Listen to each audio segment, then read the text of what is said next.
Bom, esse mercado, segundo a Paula Forgione, uma das titulares de Direito Comercial da USP, esse mercado que nós imaginamos, esse mercado invisível, esse ser, esta entidade, ele pode ser visto por basicamente 4 formas.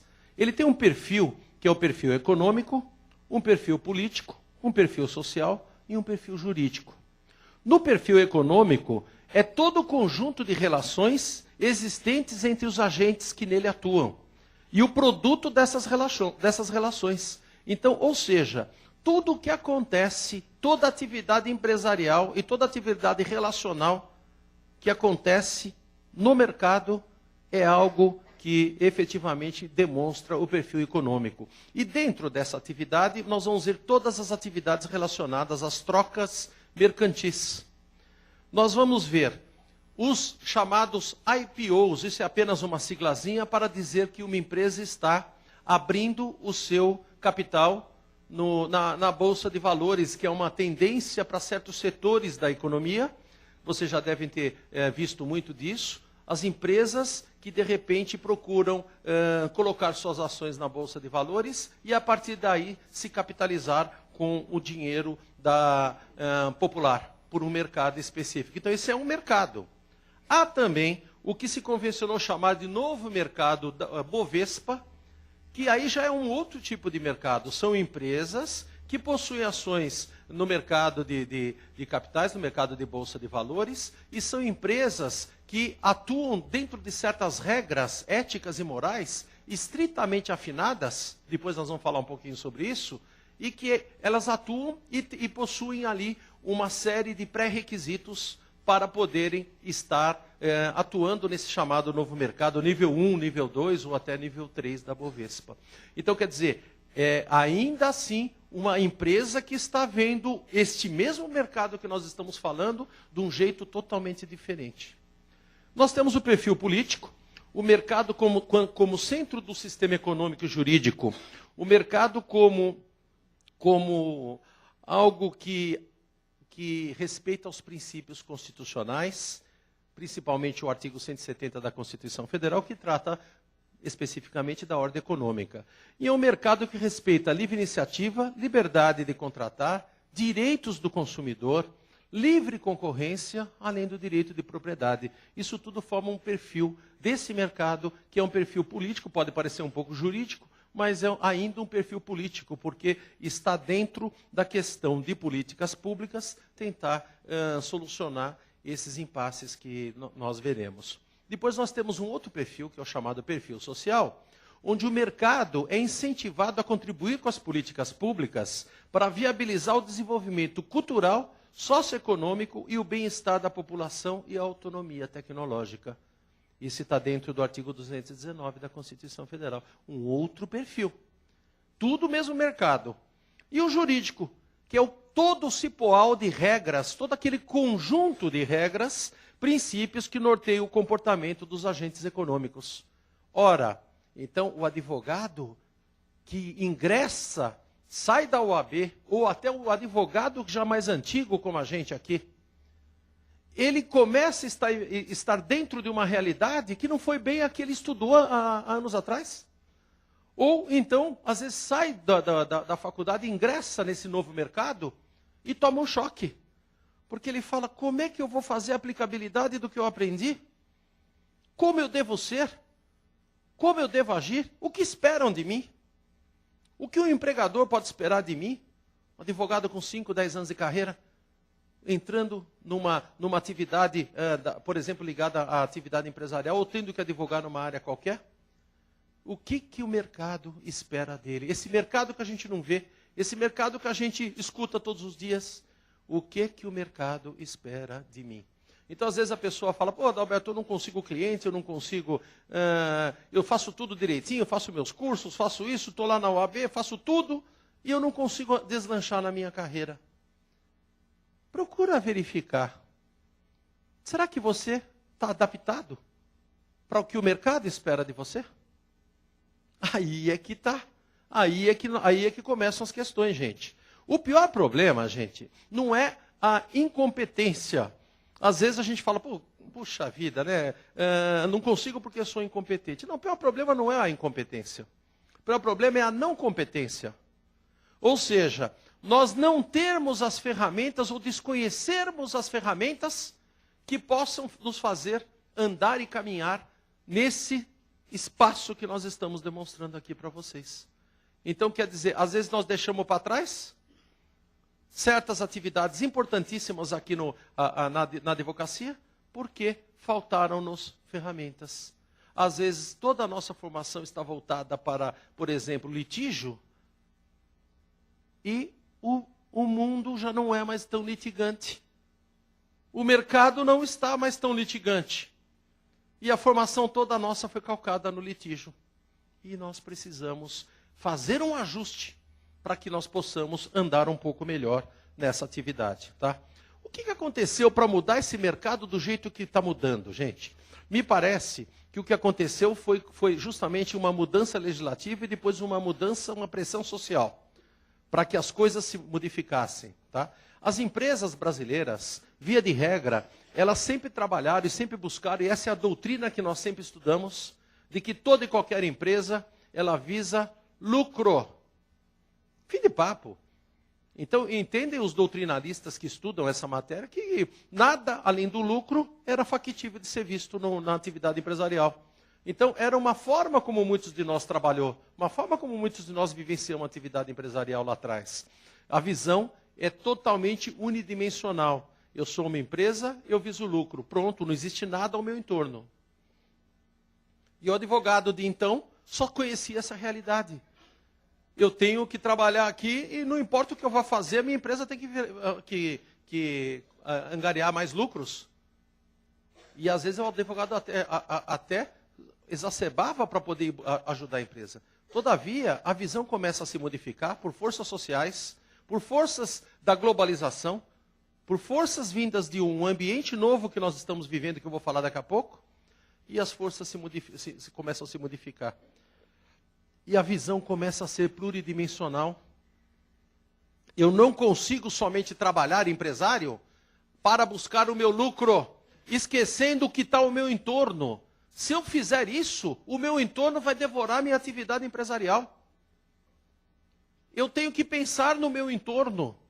Eu tenho que pensar no bem-estar dos meus funcionários. Eu tenho sim que pensar no meu consumidor. Eu tenho que pensar no meio ambiente, sim, porque não é para mim, é para o futuro. É para aquele que não nasceu. De repente, um cipó de leis, um cipó de ajustes econômicos, fazem com que esse empresário se veja às voltas, não com o balanço dele para saber quanto mais ele lucrou, mas sim com uma série de questões que ele está sendo obrigado a ser partícipe e que, na realidade, essas questões são preponderantes para que ele possa bem exercer a atividade empresarial. E o advogado precisa saber disso, gente.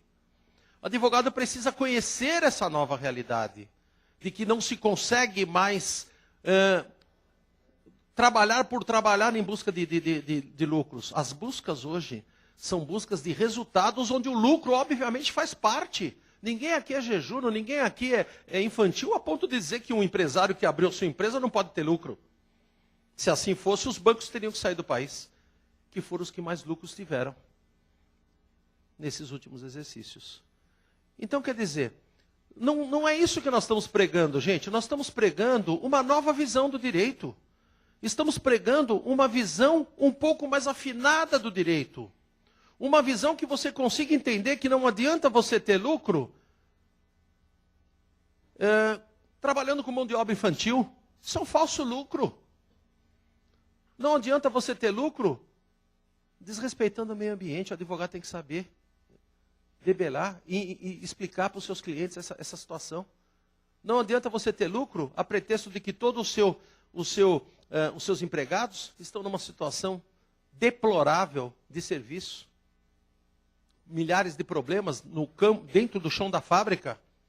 Então, é uma visão expandida. Vocês vão falar, pô, Adalberto, mas peraí, você está querendo que a atividade empresarial se responsabilize por todo o problema social? Não. Resposta, não.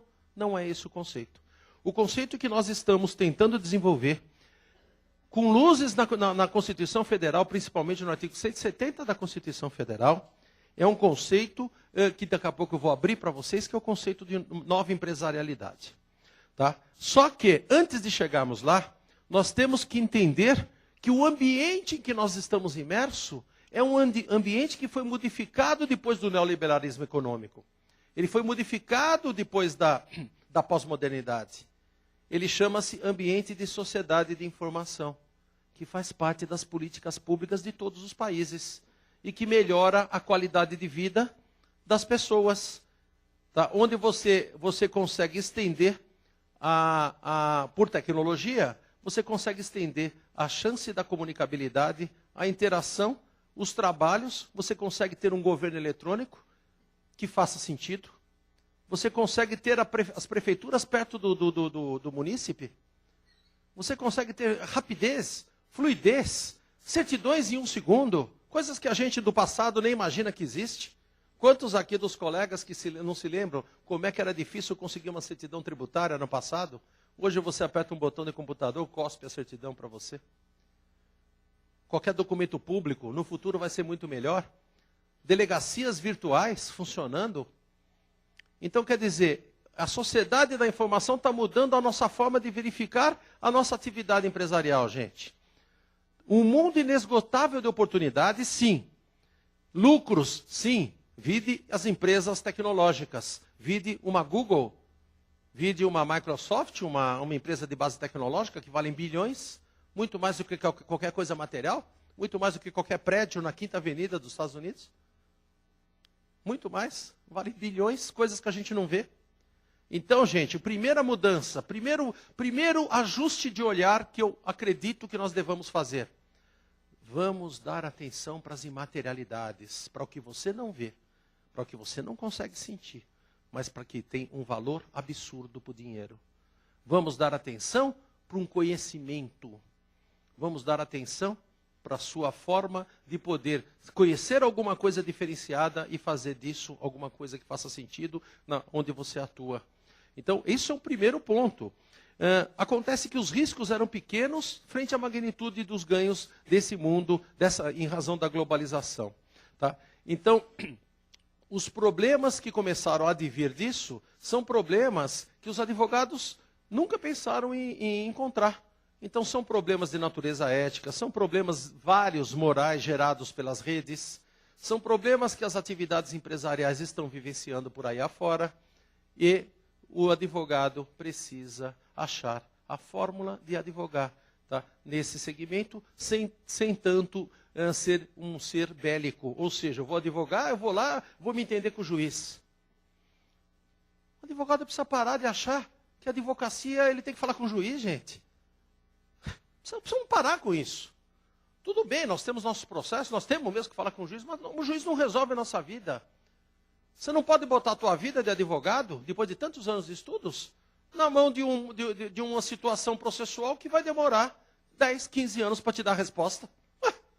Ora, eu não estudei para isso. Não estudei para esperar 15 anos uma resposta para um cliente meu. Sinto muito. Eu tenho que achar saídas. Nessa velocidade do pensamento que nós estamos vivenciando aqui. Nas facilidades que nós estamos aí oportunizando pela sociedade da informação, eu tenho que achar as saídas para esse problema. Eu não posso ser escravo de uma morosidade como advogado, de uma morosidade de um poder judiciário, dê o motivo que você quiser dar da morosidade. Dê o motivo que você quiser. Fale o que você quiser. Ah, é porque não estamos estruturados. Lindo motivo. Ah, é porque tem pouco juiz. Lindo motivo. São tudo motivos. São tudo motivos. A realidade é que o processo do seu cliente vai demorar 15 anos. Você virou refém de um processo? Como é que eu consigo montar um contrato de honorários que faça sentido, de prestação de serviços, que faça sentido? Para 15 anos? Lá sei eu onde é que eu estou em 15 anos. Tomara que eu não seja a pessoa que esteja dirigindo o Fusion da propaganda, né? Aquela propaganda, o cara dirigindo o Fusion, a mulher atrás dentro do jornal, né? Tomara que a gente não seja o cara do Fusion, tomara que a gente seja a mulher lá, sentadona lá, né? Bom, a questão é, nós temos que tentar entender o momento, entender o que se passa, entender que os processos eletrônicos vão chegar, entender que nós seremos um advogado que precisaremos trabalhar os processos no campo da virtualidade, no que você não vê, no que você não consegue entender, porque tudo acontece na nuvem e você vai ter o seu processo nessa nuvem. Algum fala, poxa, Adalberto, mas sem papel parece que eu não tenho processo. Mas é falta de tato com a coisa, gente. É falta de vivenciar. A hora que a coisa vier, você vai ver que ela é para melhor. Ela vai ser para melhor e nós vamos precisar estar preparados para isso. Um novo mundo que o ganhador do Pulitzer, o Thomas Friedman, um jornalista norte-americano ganhador do prêmio Pulitzer, ele chama de novo mundo, mundo plano. Por que esse mundo está chamado de mundo plano, gente? Porque o tempo de ação está relativizado. Está altamente relativizado com atividades atemporais. Então, por exemplo, o tempo e o espaço nosso, aquele quadrado de como andar, esse quadrado de como andar no tempo e no espaço, isso relativizou por demais. Vou dar um exemplo real para vocês, gente. Para quem advoga na área de contratos e na área de empresas, existe uma cláusula que é muito clara em contratos empresariais, quando você vai contratar alguém que tem um conhecimento muito bom de uma certa matéria para uma certa empresa, você toca lá uma cláusula de não competição, chamada de cláusula de não concorrência. Essa cláusula, ela é uma cláusula, se ela estiver aberta, ela é uma cláusula que cai. Então já saiba você que ela não vale. Você imagina, o cidadão vai entrar num negócio, depois está amarrado numa cláusula de que para ele, depois, quando ele sair, para ele entrar de novo naquele espaço físico dele, ele não pode mais entrar. Isso é inconstitucional. Mas as cláusulas de não concorrência temporais são válidas. Então você pode idealizar uma cláusula de não concorrência de 2 anos, sei lá, de 1 ano, 3 anos, 5 anos, sei lá, tem que ter um tempo. A realidade é que houve um julgamento interessante lá nos Estados Unidos sobre essa questão do tempo de ação relativizado, que aconteceu justamente o seguinte: um cidadão estava sob cláusula de não concorrência para 2 anos. Ele era um expert no mundo virtual, em tecnologias. Com 6 meses ele saiu da empresa, tinha que ficar 2 anos sem trabalhar naquele mercado específico. Adivinha o que aconteceu? Ele saiu, pouquíssimo tempo depois, ele entrou no mercado e começou a trabalhar naquele mercado todo. Pouquíssimo tempo, acho que 3 meses depois. Entra no mercado, fortemente. Obviamente que a empresa que tinha o direito da cláusula foi para a corte e pediu um provimento jurisdicional para tirar esse cara do mercado. Sai do mercado. A corte não deu. E depois a corte julgou. Esse julgamento novo. A corte julgou dizendo o seguinte: essa pessoa, ela conhece de coisas que a gente não conhece muito, que são coisas da tecnologia. Ela mexe com a internet. Ela mexe com situações onde o tempo e o espaço são altamente relativizados. É tudo na velocidade do pensamento. Tudo que acontece, todas as modificações e nuances acontecem do dia para o outro. Então, um dia num ambiente desse pode ser 1 ano. 2 anos podem ser uma eternidade, diz o julgamento. E os 3 meses que ele ficou sem concorrer, podem ser muito mais do que 2 anos. Portanto, ele fica autorizado a concorrer. Mudaram a noção de espaço e tempo, gente. Mudaram a noção de espaço e tempo, nesse caso, para poder adequar à realidade. A realidade é que o cara ficaria obsoleto nos 2 anos fora do mercado. Então, porque ele tem o direito de trabalhar no mercado, o tal do mercado, é que os advogados conseguiram essa vitória para ele. Tá? Então, volto a dizer, valores para a imaterialidade, gente. Entender que a imaterialidade tem muito mais valor do que qualquer coisa que a gente imagina. Às vezes você vai fazer uma briga de sociedade, gente. Briga de sócio, briga de marido e mulher e eles eram sócios. Você vai para o fórum, apuração de haveres. Aí manda o contador apurar, manda o perito apurar, vem os haveres. Uma palhaçada, você dá risada. Você dá risada dos haveres que o contador apurou. Por quê? Porque ele apura com base no último balanço aprovado pelas partes ou com base na forma como manda fazer o contrato. Esse aí é o erro. Eles não conseguem ver as imaterialidades. Não conseguem entender que, às vezes, um software, um programa de computador, vale uma fortuna e é propriedade da empresa. Uma marca vale uma fortuna e é propriedade da empresa. Não conseguem entender, naquela contabilidade, as imaterialidades. O resultado é um cálculo pífio. E se o advogado ex-adverso não souber disso que nós estamos falando, pasmem vocês, o juiz vai homologar e vai mandar pagar aquele x-salada, como eu costumo dizer, que está lá no laudo pericial. Um x-salada. Qualquer pessoa que entenda um pouco disso que nós estamos falando, poderia ter dado valor real a essa empresa. E ninguém deu. Passou batido. Por quê? Alguém vai falar, mas Adalberto, a contabilidade não é uma ciência exata? É. Aí é que está. É. Mas sabe como que aparece uma marca lá na contabilidade? R$500. Sabe por que ela está lançada em R$500? Porque foi o valor despendido pela empresa para poder fazer o registro dela no Instituto Nacional de Propriedade Industrial. Não tem o valor real da marca. Não tem o valor real do fundo de comércio, a hacienda. Não tem o valor real. E aí nós estamos numa roubada federal porque não tem para onde correr. Acaba a pista para correr. Depois que você toma uma dessa, o juiz homologa e o valor que o teu cliente tem que receber é absolutamente nada. Casos e mais casos desses se desdobram no judiciário. Se desdobram, são de montes. Dá pena de ver, gente. Você vai falar, poxa, mas se tivesse um preparo maior do advogado. Que preparo maior do advogado? Preparo maior de todo mundo, gente. Preparo maior de perito que vai fazer peritagem. Preparo maior de juiz que vai julgar.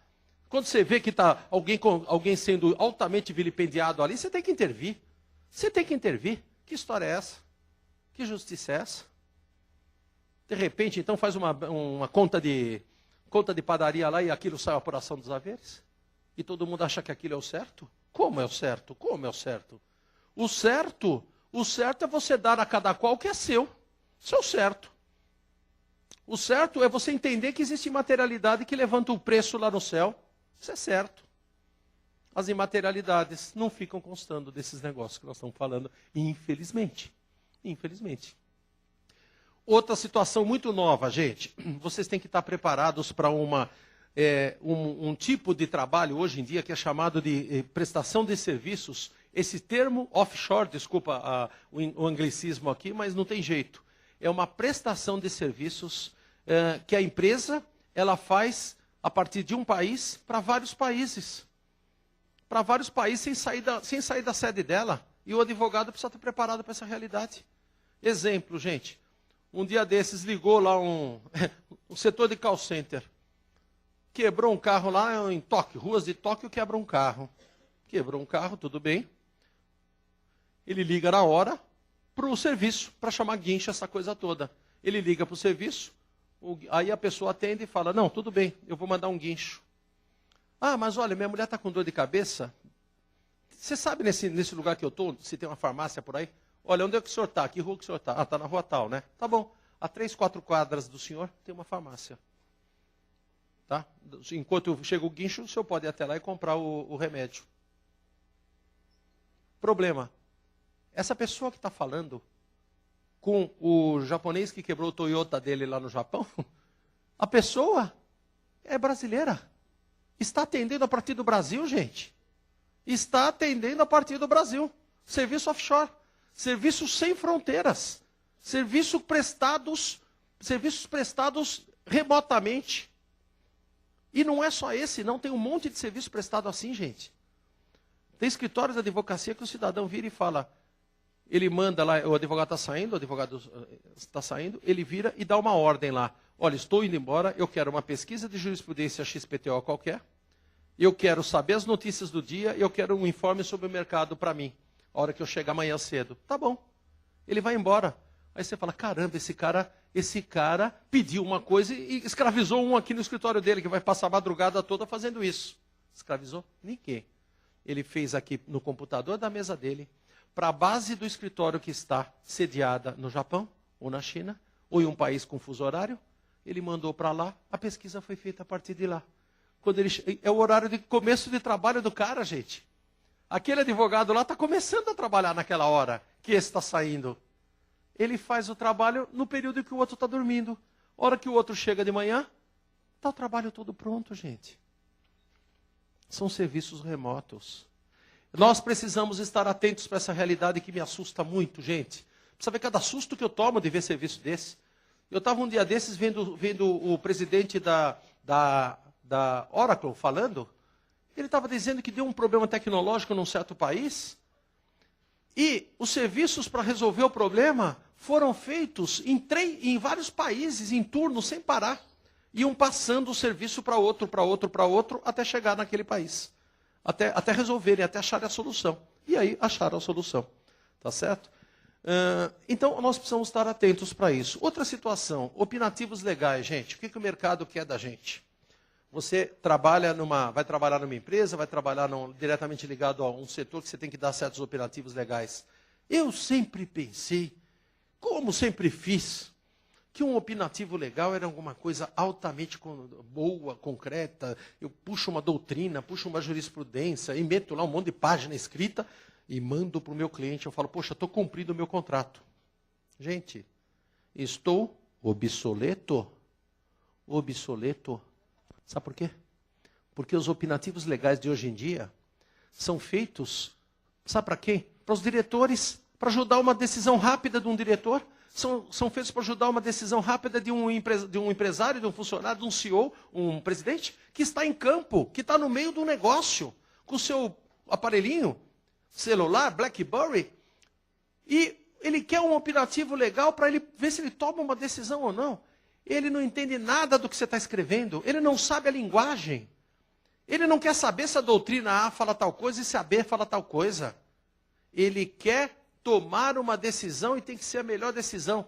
Gente, se você não souber dessa rapidez, se você não tiver isso em você, tá? Nós vamos ter um problema de mercado. Porque ele não vai pedir mais para nós. Nós temos que sim, fazer o opinativo, entender rapidamente, então nós temos que ter poder de síntese. E mais, fonte de pesquisa fidedigna, boa, para você se convencer rapidamente e manda. E aí você manda, ele recebe no BlackBerry. Se você mandar uma tabela, ele não vai receber mais. Porque a tabela não abre no aparelho dele. Não mande tabela, não manda nada. Manda apenas a concisa opinião, fundamentada, mas concisa. Pode tomar essa medida contratual, porque está dentro do direito. Está fundamentada no direito. Pode fazer o que você está pensando em fazer. Acabou. Ele quer isso, gente. Ele quer agilidade. Ele quer mandar, ele quer encontrar o advogado. Meus contratos do passado diziam o seguinte, consulta essas opiniões legais, legal opinion, opinião legal. Consulta, 5 dias para responder. Eu achava que era o prazo bom para eu poder entender a consulta e pensar, baixar uma biblioteca e o mundo está plano, o mundo está rápido, não tem mais 5 dias, gente. 5 dias ele perdeu o negócio que ele ia fazer. Em 5 dias. Ele perdeu o negócio que ele ia fazer. Então nós temos que ser altamente ágeis. Eles querem resposta da gente. Outra coisa, gente. Eu sempre acreditei que um bom site de internet, sei lá, essas ferramentas que a gente pode, que a OAB nos deixa fazer, um folder, dentro da regra ética, um bom site. Sempre acreditei que isso era um bom elemento para você poder começar a ter uma boa interação com seus clientes e tudo.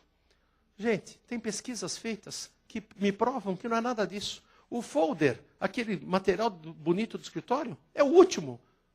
Não atrai ninguém. Aquilo lá é um material informativo que não tem volta para aquilo. Então, qual que é o negócio? O negócio é o boca a boca. É empresa para empresa, é pessoa para pessoa falando do quê?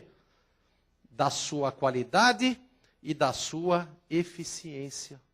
Então, o primeiro elemento para você ser contratado é o boca a boca, gente. O segundo elemento, sabe qual é? Dessa pesquisa?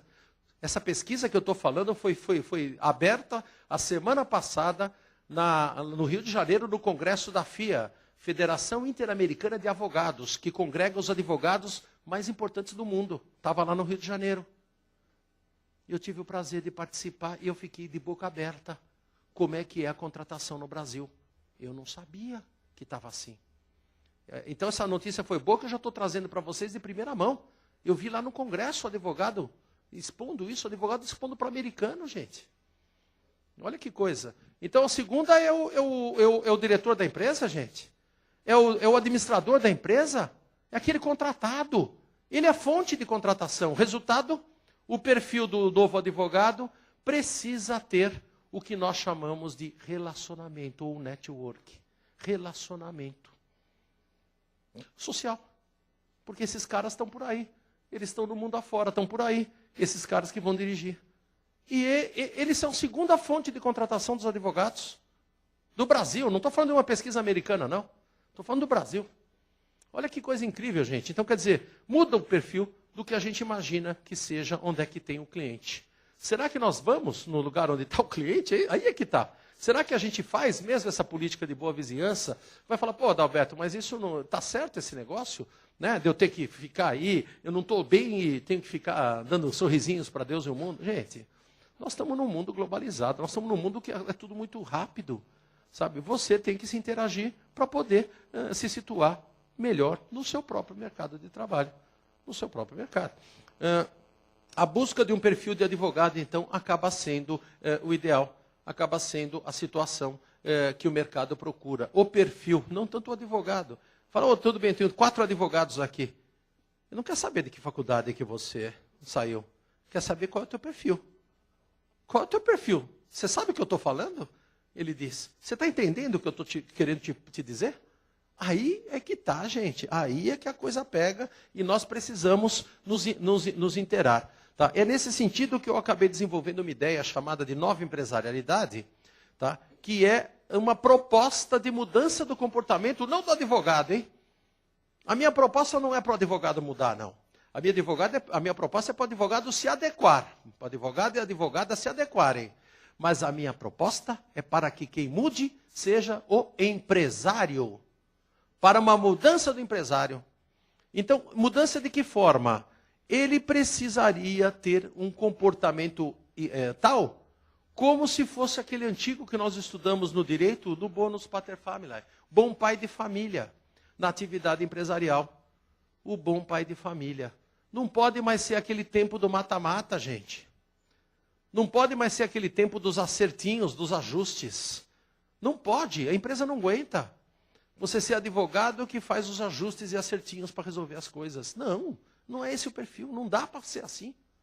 Por quê? Porque nós estamos aqui pregando uma ética, um padrão ético, uma empresa ética ou uma ética empresarial no exercício da atividade econômica organizada. E o bom relacionamento da empresa com todos os que estão ao seu entorno. E eu vou falar alguns dos que estão em torno. Os acionistas, um relacionamento saudável com os acionistas, com os sócios, com os administradores, com os empregados, os terceirizados, um relacionamento factível com os consumidores, com o meio ambiente, com o mercado como um todo e, finalmente, com o fisco. Você vai falar, pô, Adalberto, o que tem o fisco a ver com essa tua ideia? Gente, o que tem o fisco a ver?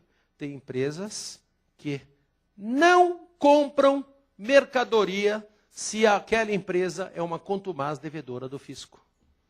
E você, como advogado, precisa saber disso. Ela não vai comprar. Aquele cara está perdendo o mercado. Na renitência dele e não acertar as questões fiscais tributárias, aquele mercado está sendo perdido. Imagina você poder vender para uma enormidade de uma rede do tipo da Walmart, do tipo do Pão de Açúcar. E, de repente, porque você tem um problema qualquer na sua administração empresarial, você perde a chance de ser fornecedor de uma rede dessas. E o ganho de escala é monstruoso, gente. O ganho de escala é monstruoso.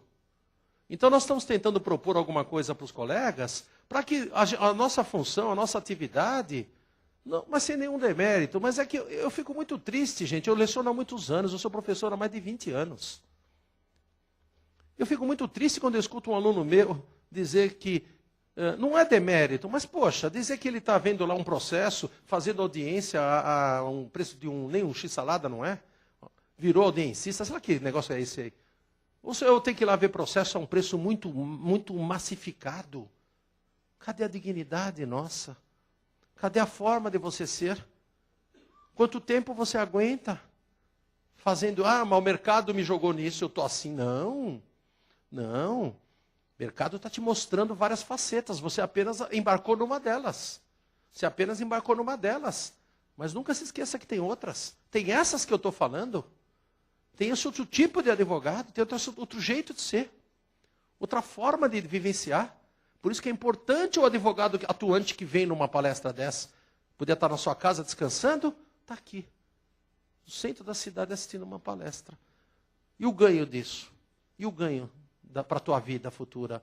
Então, gente, nunca se contente com as coisas que estão acontecendo se elas não estão boas para você. Imagina que ela pode melhorar. Imagina que você estudou para poder ter uma vida digna. Para poder ter dignidade em criar uma família, criar tudo. O que é uma vida digna para nós, né? Advogados. Perguntei isso numa classe, uma aluna minha falou, professor, eu sei bem o que é uma vida digna para mim. Eu quero ter a minha casa, quero ter a minha casa na praia, a minha casa de campo, os meus carros e ter os meus filhos em boa escola. Onde é que tem? Eu falei para ela, onde é que está essa vida que eu também quero? Eu também quero tudo isso que você quer. Como é que a gente chega lá? Como é que a gente chega lá? Óbvio, gente, nós que optamos por uma carreira, é só na nossa carreira, é trabalhando. Mas qual é a perspectiva que eu tenho de chegar? Se na realidade está depauperado o quanto eu ganho. Se na realidade os meus iguais não me respeitam. Me contratam a R$2 para eu ir não sei aonde. R$2, R$5 para eu ir não sei aonde. E os meus iguais não estão me respeitando. Como eu consigo chegar no lugar que eu quero? Dessa vida chamada vida digna. O cubano diz o seguinte, falo para ele, o que é uma boa vida, uma vida digna para você? Ele fala em espanhol, né? Vou falar em português. Um carro, uma casa e uma mulher. Se resume nisso. Imagina a realidade deles, imagina que o que ele quer na realidade é ter meio de locomoção, carro. Ele quer ter família, ele quer ter um local para poder abrigar a família dele. É só isso que ele quer. Você vê que não é muito, gente? Você vê que o que a gente quer na realidade não é nem tão longe? Não é tão imaterial como isso, como que a gente imagina? Então eu estou aqui propondo, gente, que esse empresário novo, e aí quando você for trabalhar num setor desses, ou já trabalha, pode divulgar sim essa ideia, porque não é uma ideia de Adalberto que está tentando fazer isso há anos no Brasil. Não, eu realmente estou tentando há muitos anos apresentar o padrão. Desde quando eu fiz doutoramento na tese chamada Nova Empresarialidade, que eu tenho apresentado isso pelo Brasil afora. Criticadíssimo em muitas situações. As pessoas... Empresário visa lucro. Para, professor. Empresário visa lucro. Gente, entendam o que eu estou falando. Entendam que as empresas que estão operando nessa linha, na Bovespa, estão ganhando muito mais dinheiro do que as que não operam nessa linha. Aí você vai falar, mas Adalberto, ela faz aí a responsabilidade social, ela faz essas coisas todas, e no fim ela está sempre ganhando mais dinheiro. E eu pergunto para vocês, meus caros colegas, quem se importa? Quem se importa? Ainda bem que ela está ganhando mais dinheiro de uma forma melhor do que no passado. Naquele capitalismo selvagem que eu vivenciei. Olho por olho, dente por dente. Um absurdo. Uma desumanidade total nas relações humanas da época. Quem se importa que ele possa ganhar mais? Mas esse não é a motivação de um novo empresário, como eu estou pregando. Essa não é o motivador, ganhar mais. Isso é consequência. É como você está se educando aqui numa forma jurídica mais profunda, faz um pós, faz isso, faz aquilo, é consequência lógica que você vai ganhar mais, gente, é óbvio. É óbvio, o mercado precisa disso. É uma consequência, mas acontece que você se enriqueceu. Você tem um ganho indireto que não tem dinheiro nenhum que vai te pagar. Você se enriqueceu. E aí é que eu quero propor para os colegas que vivenciem um pouco dessas ideias, gente, na sua vida, no seu dia a dia, porque isso modifica para melhor os ambientes que as pessoas vivem. Imagina uma empresa que está imaginando como cuidar dos trabalhadores. Imagina uma empresa e o advogado ajudando em como resolver a questão da gestão e da comunicabilidade. Tá?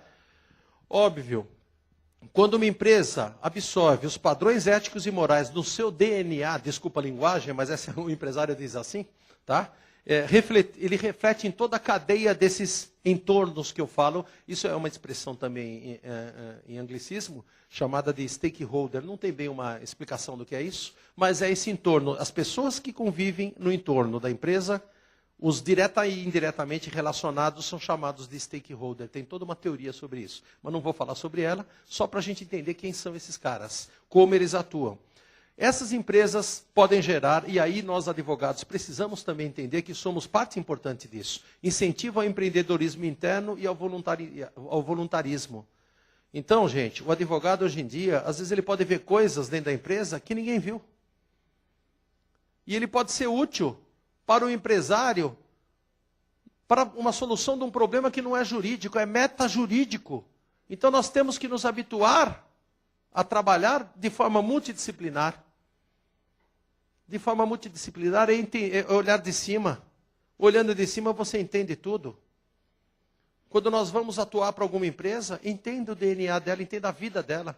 Entenda o que aconteceu lá dentro, que as suas saídas são melhores. Elas são adequadas àquele tipo de empresário. É o que ele espera. É muito triste o cidadão ir contratar um advogado e ele não tem a mínima ideia do que é aquela empresa que ele está lá pedindo uma vaga, gente. É muito triste. Ele não passa na primeira entrevista. Ele não tem a mínima ideia. RH pergunta para ele lá sobre a empresa. O que você acha da atividade que nós desenvolvemos? O cara não sabe o que é. Gente, a internet está aí. Não vá de mal informado. Se você chegou mal informado, a pressuposição que eles têm é de que você é um cara mal informado. E às vezes você não é. Às vezes você não é. Apenas é desligado. Eu lembro de um professor lá da faculdade, primeiro ano é complicadérrimo, ainda mais hoje em dia que os meninos são seres digitais, e estão a 1000 por hora, o cara faz 5 coisas ao mesmo tempo, gente. Eu, se eu fizer 2, eu caio de boca no chão aqui. Não consigo escrever uma peça e um cidadão falar no meu ouvido. Eu não consigo concatenar ideias. Eu tenho que escrever a minha peça quietinho no meu canto. O cidadão de hoje, os meninos aqui, fazem 5 coisas ao mesmo tempo na classe. Gente, você fica maluco. Ele está plugado na internet, está escutando o que o professor falou, está querendo pegar uma posição contrária para dar um ferro no professor, na internet, e está baixando e-mail, respondendo, e está lá no Orkut dele, vendo o que está acontecendo. O cidadão está prestando atenção em tudo. Só que é um cidadão meio complicado esse, né? Então, lá na classe, a molecada numa confusão dos diabos, o professor chamou, vocês 12, fica aqui tudo na frente, vai todo mundo embora. Escuta, o que você está pensando? Você está no primeiro ano de direito, tititi. O que você está pensando? O que você quer da vida? Por que você faz isso? Você está atrapalhando 100 pessoas. O moleque vira e fala, por que você faz isso? Ele responde, resposta dele, primeiro anista, porque eu sou folgado mesmo. Aí ele pergunta para os outros 10, resposta, porque eu sou folgado. O que eu posso esperar? O que eu posso esperar? Eu tenho que educar o cidadão. Eu tenho que mostrar para ele que este não é o melhor padrão na atividade empresarial. Eu tenho que mostrar para ele que ele precisa mudar o ser dele. E ele só tem 5 anos para isso. Para mudar do folgado ao cara que está antenado e entendendo o que nós estamos falando. Olha a dificuldade, gente. É um ser digital. É um ser nervoso. É um ser que fica a 1000 por hora na classe. E esse é um material que a gente usa. Que a gente lida em qualquer faculdade. Bom, melhor perspectiva de mercado, práticas que não se relacionam com exploração de pessoas, corrupção ou danos ambientais. Vocês viram o que aconteceu agora com o bichinho da Copa lá, gente? A empresa que ganhou para fazer o bichinho da Copa lá, o mascote da Copa, a empresa que ganhou para fazer isso, um mascote lindíssimo de pelúcia, é uma empresa chinesa, gente. Um pouquinho antes da Copa, a FIFA chegou na fábrica. O bichinho era lindo de morrer, altamente bem feito. Uma costura maravilhosa. Chegou na fábrica lá na China, a FIFA. O que tinha lá? Mão de obra infantil. Mão de obra infantil. A FIFA travou na hora a produção dos bichinhos. Mas olha como o mundo é cruel. Sabe o que aconteceu com os bichinhos que estavam no mercado lá na África e nos outros lugares? Eles foram a $10.000 cada bichinho daquele. Quer dizer, olha como o homem recebe uma notícia dessa. Em vez de receber com muita tristeza, joga o preço para cima e toma proveito ainda da encrenca que aconteceu. Aconteceu agora, recentemente. Uma situação dessas. Não cabe em nova empresarialidade isso. Não cabe. Não tem espaço para essa situação. Melhoria da qualidade de vida e faz com que também, para esse ambiente, o advogado tenha que se adequar ao conceito. Tem que ser rápido, gente. Tem que entender como fazer as coisas. Exemplo, numa empresa, que nós somos consultores dela, tem todo um jurídico interno. Um dia me liga o jurídico. Ô, Adalberto, estou numa bagunça absurda aqui. Eu falei, o que aconteceu? Puseram no YouTube uma coisa absurda de ruim contra a empresa. YouTube é aquele que passa o filminho, né? Uma coisa absurda de ruim contra a empresa. Como eu consigo agir? Notifica e manda tirar. Só falei isso. Fez a notificação, mandou tirar. Pô, Adalberto, que legal, cara. Valeu, isso aí, deu certo. No dia seguinte, choveu o mesmo vídeo lá dentro. Era o esperado. Resultado, a notificação não foi tão eficiente. Notificou-se de novo para mandar tirar os vídeos. Eles não tiraram. Sabe qual foi a orientação que eu dei para ela? A gente não tem livro nenhum. É só a experiência da gente que consegue resolver essas coisas. Sabe qual foi a orientação? Ela falou, Adalberto, vou para a polícia. Eu falei, não faça isso. Vou entrar com a ação. Não faça isso. Pô, o que eu tenho que fazer? Eu estou sendo prejudicada. Se prepare. Como diz o Pedro Bial, usa filtro solar daquela música. Usa filtro solar. Se prepara. Como eu vou me preparar? Vá num cartório e lavre uma ata notarial. Porra, Adalberto, o que é isso? Vá lá, fala para o tabelião, entrar na tua frente na internet, mostra para ele o que você está vendo e pede para o tabelião fazer uma escritura do que você está vendo, do que ele está vendo. Mas esse serviço, vai lá e faça. Chegou lá, falou com o tabelião, linda de morrer a ata notarial, linda de morrer. O tabelião entrou, marcou, ele tem fé pública, gente. Olha a prova que eu fiz para a empresa, olha que baita prova. Todas as telas estão atrás da certidão, da ata notarial, da escritura do tabelião. Todas as telas do que está no YouTube. E ele fala o mais legal de tudo. Ele fala, está nesta serventia a parte sonora do filme que eu acabei de ver. Está com o tabelião, gente. Isso vale ouro. Você conseguiu produzir uma prova em 5 minutos. Vai fazer uma produção de prova no judiciário, de provas no judiciário com essa greve com tudo. Sabe quando você vai conseguir? Never, forever e nunca mais. Você não consegue nunca mais fazer. Você vai enroscar nesse negócio. Esse aqui foi altamente eficiente. Aí, Adalberto, o que você vai fazer agora? Simples. Agora que eu tenho a escritura, eu vou novamente mandar uma notificação para o YouTube. E a hora que eles verem o documento que eu tenho, qualquer advogado que faça sentido nessa vida, vai falar, meu querido, ou você dá um jeito, ou nós vamos tomar uma ação indenizatória do tamanho que os dígitos nunca mais vão parar de cair aqui. Somos nós do lado deles. Mas eu precisei dar uma travada para conseguir isso. Podem ter certeza, é uma vez só. Eu vou notificar e eles vão tomar as providências tecnológicas necessárias para subir o filme. É o que vai acontecer. É o que vocês aqui, colegas mais experientes do que eu, aconselhariam a empresa a fazer. Tira, sai do jogo, não deixa. Não deixa, porque vai tomar uma ação indenizatória enorme. Então, eu não usei o judiciário. E graças a Deus, possivelmente eu não vou usar. Eu não botei meu cliente numa linha de valores perdidos de anos para resolver uma porcaria dessa. Não botei. E graças a Deus, talvez eu não tenha que botá-lo. É uma visão diferenciada. Não penso na liminar como eu pensava quando eu tinha 20 anos de idade, que eu me formei. Gente, a primeira liminar que eu peguei, eu dava uns pulinhos, parecia aquele do filme, dando pulinho de lado. Yes! Pulandinho no céu, murrinho no céu. Achava que era lindo, achava que era o cara, gente. Eu achava que era bom de processo civil, achava que era o cara. Eu fiquei iludido, achando que as minhas liminares eram o máximo da minha vida. Aí me caiu a ficha quando eu peguei uma liminar para uma menina de 18 anos de idade fazer um tratamento de medula óssea. Consegui eliminar, ela se tratou, falei, poxa, salvei a menina e estou contente e tudo. Aí, passaram-se anos, eu ganhei o processo, liguei para a mãe da menina, ela fala assim, a minha filha morreu há um mês atrás. Mas, obrigado pelo teu esforço.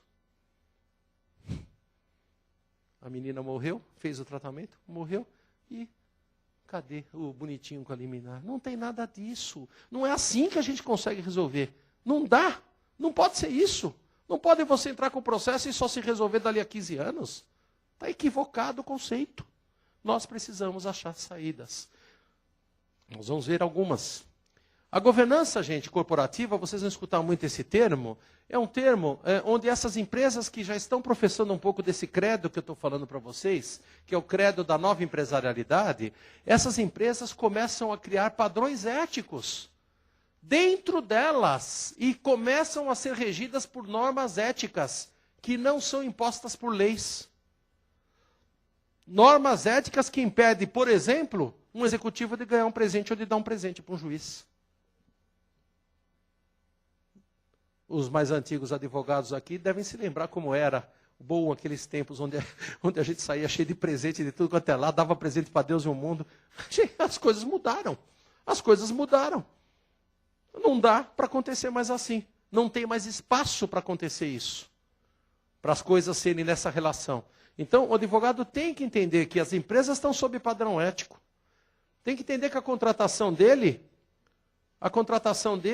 ela vai passar. Às vezes ele vai fazer uma checagem de serviço com você. Primeira vez que aconteceu isso comigo, eu assustei. Depois, hoje eu ajudo até os advogados que são do meu tempo, ajudo a entender esse conceito. Porra, Adalberto, a empresa me pediu aqui qual é a minha estratégia e quanto ela custa. Que absurdo! Meu amigo, conselho meu, faça. Faça o que ele pede. Faça, porque senão nem cliente você não vai ter. É uma cotação por causa da governança. Não pode contratar o escritório que o executivo está toda hora contratando. Tem que saber se aquele escritório que ele está contratando é eficiente, está com preços de acordo com a realidade e está servindo bem a empresa. Então, para todo o serviço, eles cotam com um monte de advogados. Você vai falar, mas Adalberto, eu estou dando a minha estratégia. Gente, ninguém quer a tua estratégia. Não se preocupa. Ninguém vai pegar. Ele quer saber se você sabe fazer o serviço, se você tem ideias originais e se você tem preço. Vou dar um segredo para vocês. Sabe como os diretores de jurídico, ou os que cuidam disso, pegam o advogado? Primeiro corte, ele cotou 10 colegas aqui. Primeiro corte, a proposta mais alta. Pum! Ah, mas tem coisas melhores. Pum! Está cortada. Ele vai pela média. Segundo corte, adivinha qual? A proposta mais baixa. Por que a proposta mais baixa é cortada? Porque a pressuposição, se existe um padrão, a pressuposição de fato é que quem está jogando no chão não cumpre, não entrega. Não entrega. Vai ter problema de entrega, então tem que cortar esse cara. Isso evita depauperar o mercado. O cara está cortado. Gente, e isso é toda hora. Isso é toda hora. Não se assustem com isso. Primeiro ponto, perfil novo de advogado. Façam as consultas. Deem as consultas que são pedidas sobre o caso. Porque é assim que está contratando por causa da governança. Esse é um ponto que precisa ser colocado.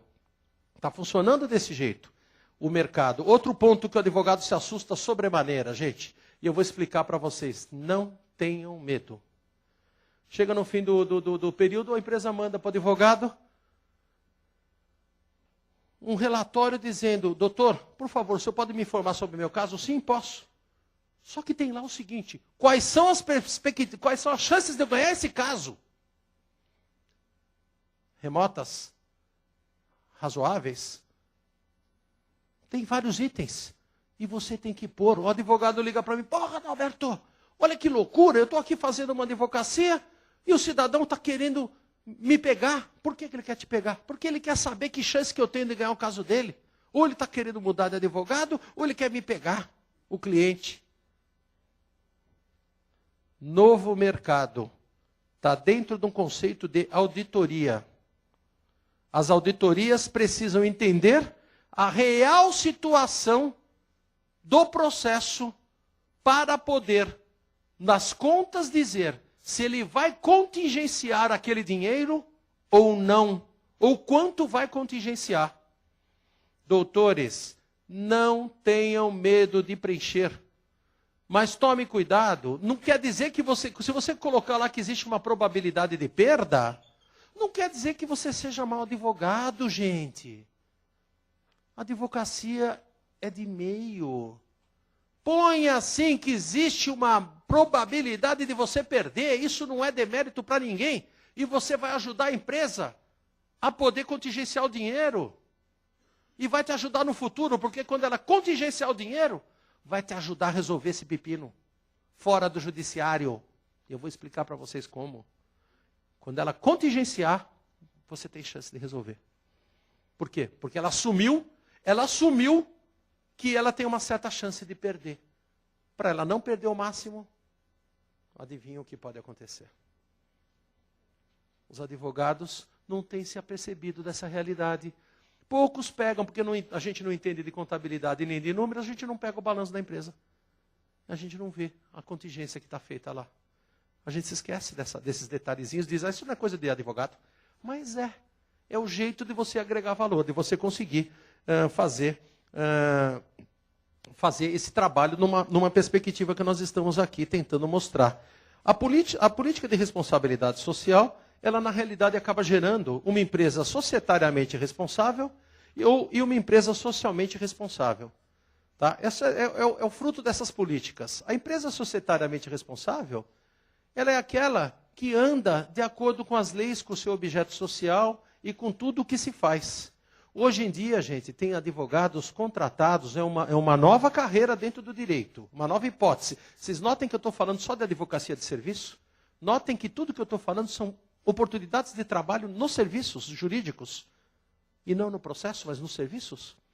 Aqui tem uma, gente, que é o seguinte, aquele advogado que é técnico, aquele advogado que sabe tudo de leis, que estudou bastante aquela atividade empresarial, ele pode exercer uma função cujo nome dela é compliance. Hoje em dia os bancos têm diretoria de compliance, gerência de compliance. Isso quer dizer o quê?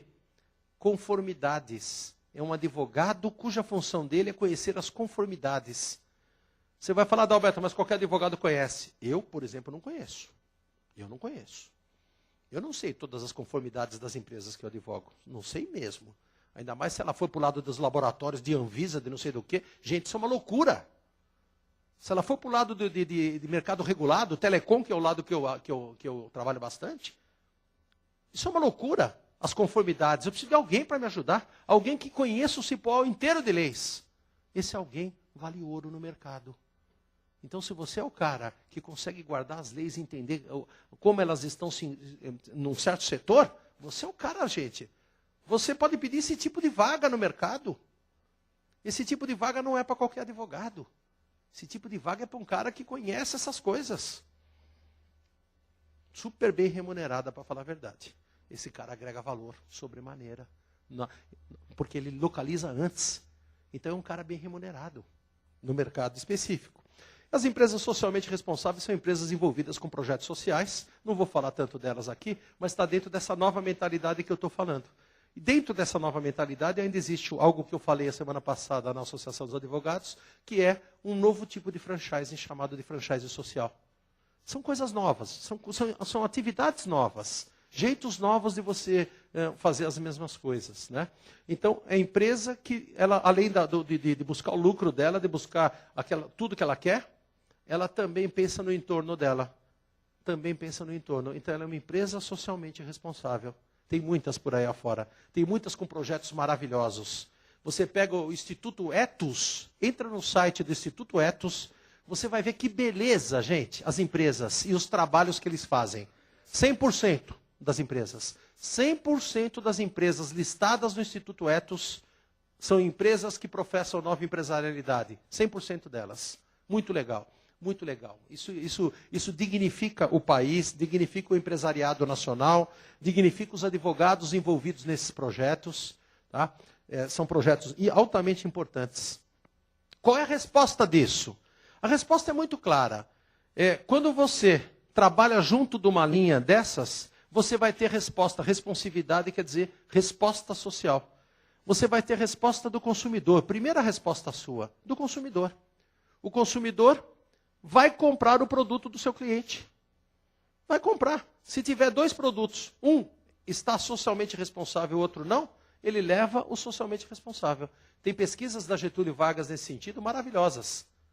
Nesse sentido, dizendo que o consumidor, ele é adepto, ela fala assim, a dona de casa, estou fazendo a minha parte.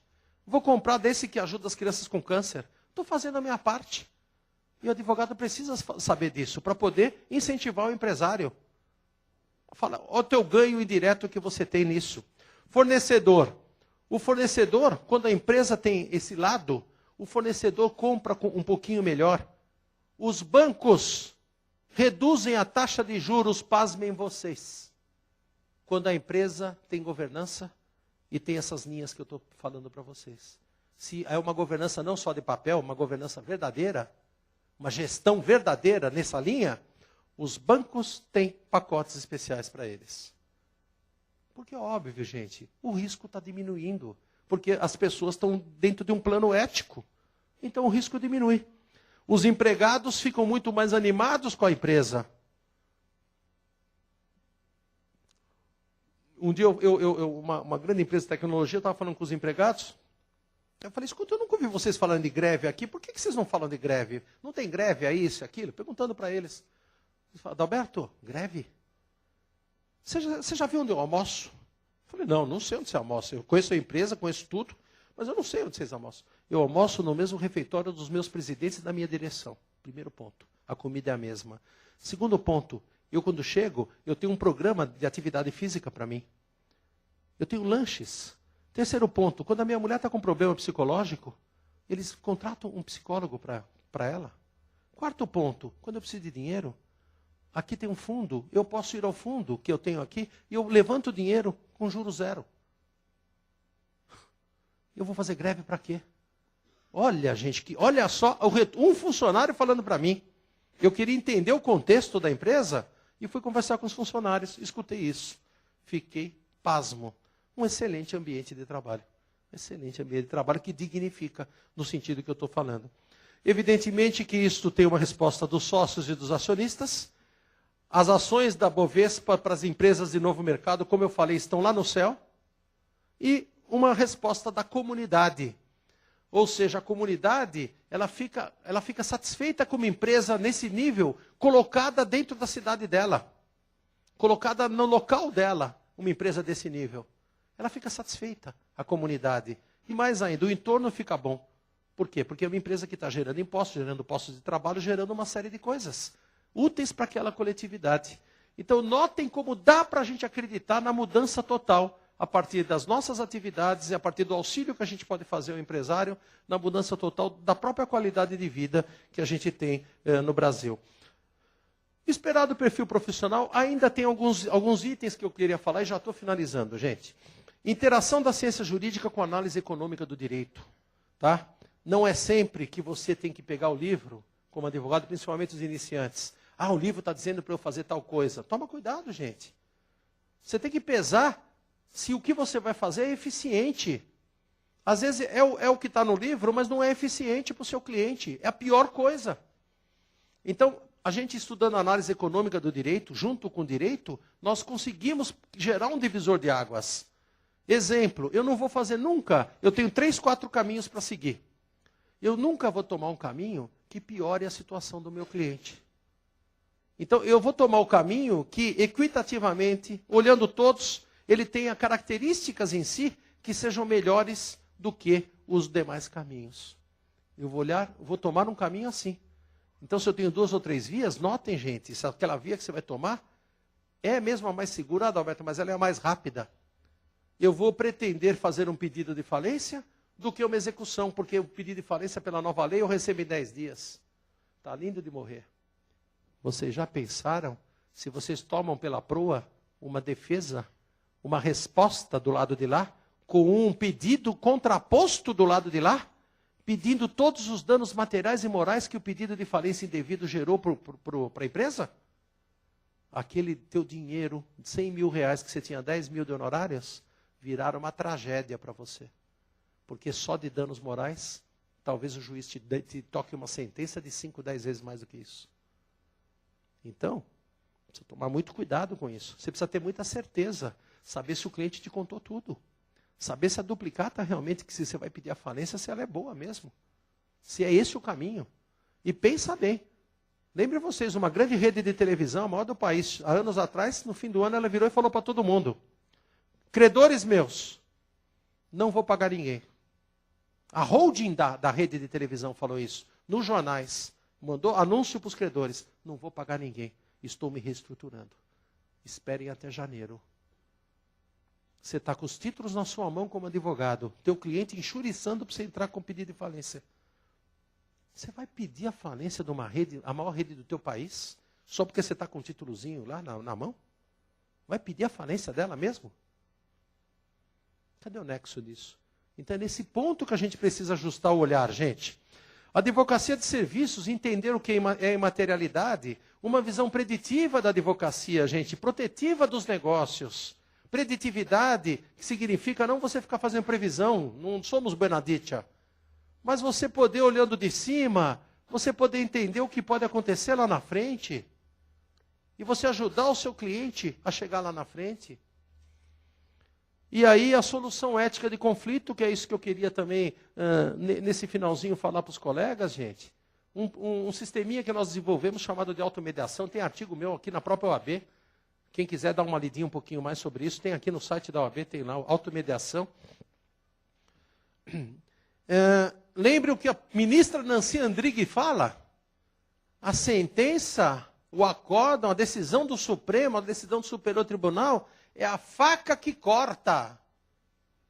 Senhores, achem saídas antes deles virem e darem a sentença. É a faca que corta, não tem jeito. Cortou, está cortado. A ministra incitando os advogados a acharem soluções criativas para resolverem seus problemas que estão aí nesses processos embolados, desse poal de leis e de processos. E a nossa proposta, para finalizar, é a automediação. Um procedimento ético, gente. Um procedimento que leva em conta a nossa classe. Que ele preserva os valores da nossa classe. Eu não teria medo em mandar para o colega aqui da frente, ele é meu ex-adverso, um convite para o colega ir ao meu escritório. Colega, vamos trabalhar a questão que está em litígio há tantos anos? Vamos tentar ver se nós achamos um modelo, uma saída? O colega tem que ir desarmado, gente. Mas o colega tem que ter confiança em mim, saber que isso não vai ser gravado, que não vai ter testemunha para alguém levar por fora e falar que eu abri mão de um direito meu ou ele abriu mão do direito dele quando a coisa não estava completa. São padrões éticos que eu estou pregando aqui. Advogado, um ser ético, negocialista e não bélico, consegue resolver esse conflito por intermédio da automediação, em audiências privadas no escritório de um colega e de outro. Cada um faz a sua ata, no final de tudo, lavra-se um termo de transação, leva-se para homologar no juiz ou não, leva-se num cartório ou não, guarda-se na gaveta, acabou a discussão. Adalberto, mas você baixou um litígio que tinha 10 processos com automediação, e daí? Baixamos com 15, 20, não importa. Ah, mas e o juiz? Gente, o juiz só queria nos dar a prestação jurisdicional que ele não conseguiu por milhares de fatores. Simplesmente as partes conseguiram. Eu estou seguindo o que a ministra fala. Sejam criativos. Então, quando eu desenvolvi, e já operei isso em várias situações, vários escritórios de São Paulo, automediação, vários escritórios nós já operamos, gente. Isso não é coisa nova, não. Os escritórios estão preparados. Você vai falar, é negociação, Adalberto? Não. É automediação. É um advogado que conhece modelos, gente, para resolver contendas. É um advogado que está tranquilo na forma de tratar. Está eleito para poder conversar com outro colega. Então, do escritório tem 10 advogados. Às vezes é um só que consegue falar, os outros são bélicos. O outro vai chegar lá e vai começar a falar que ele vai ganhar a ação. Esse cara não tem o perfil esperado. Ninguém quer saber da liminar dele. Em automediação, não quero saber o status que está o processo, não me importa. A vantagem processual não me importa. Cada um sabe da sua. Cada um já fez seus relatórios para o cliente dizendo quais são as chances de ganhar. Lembrem-se disso. Então, chegando desarmado, eles têm chance de fazer. Pô, Adalberto, mas eu tenho que avaliar o imóvel. Gente, quer coisa mais fácil? Qual é a companhia que vai avaliar? A Bolsa de Imóveis? Manda avaliar. Acabou. Ah, eu tenho que avaliar uma empresa? Manda avaliar. De um jeito muito melhor do que no judiciário. Com laudo que vai entender a materialidade, as características daquela empresa. Precisa confiar no trabalho do advogado, gente. Nós podemos. A advocacia nos Estados Unidos, uma boa parte dela é feita dentro do escritório da advocacia, gente. As provas são todas escolhidas pelo advogado no escritório dele. Nós podemos. É possível que a gente consiga fazer. Somos seres éticos.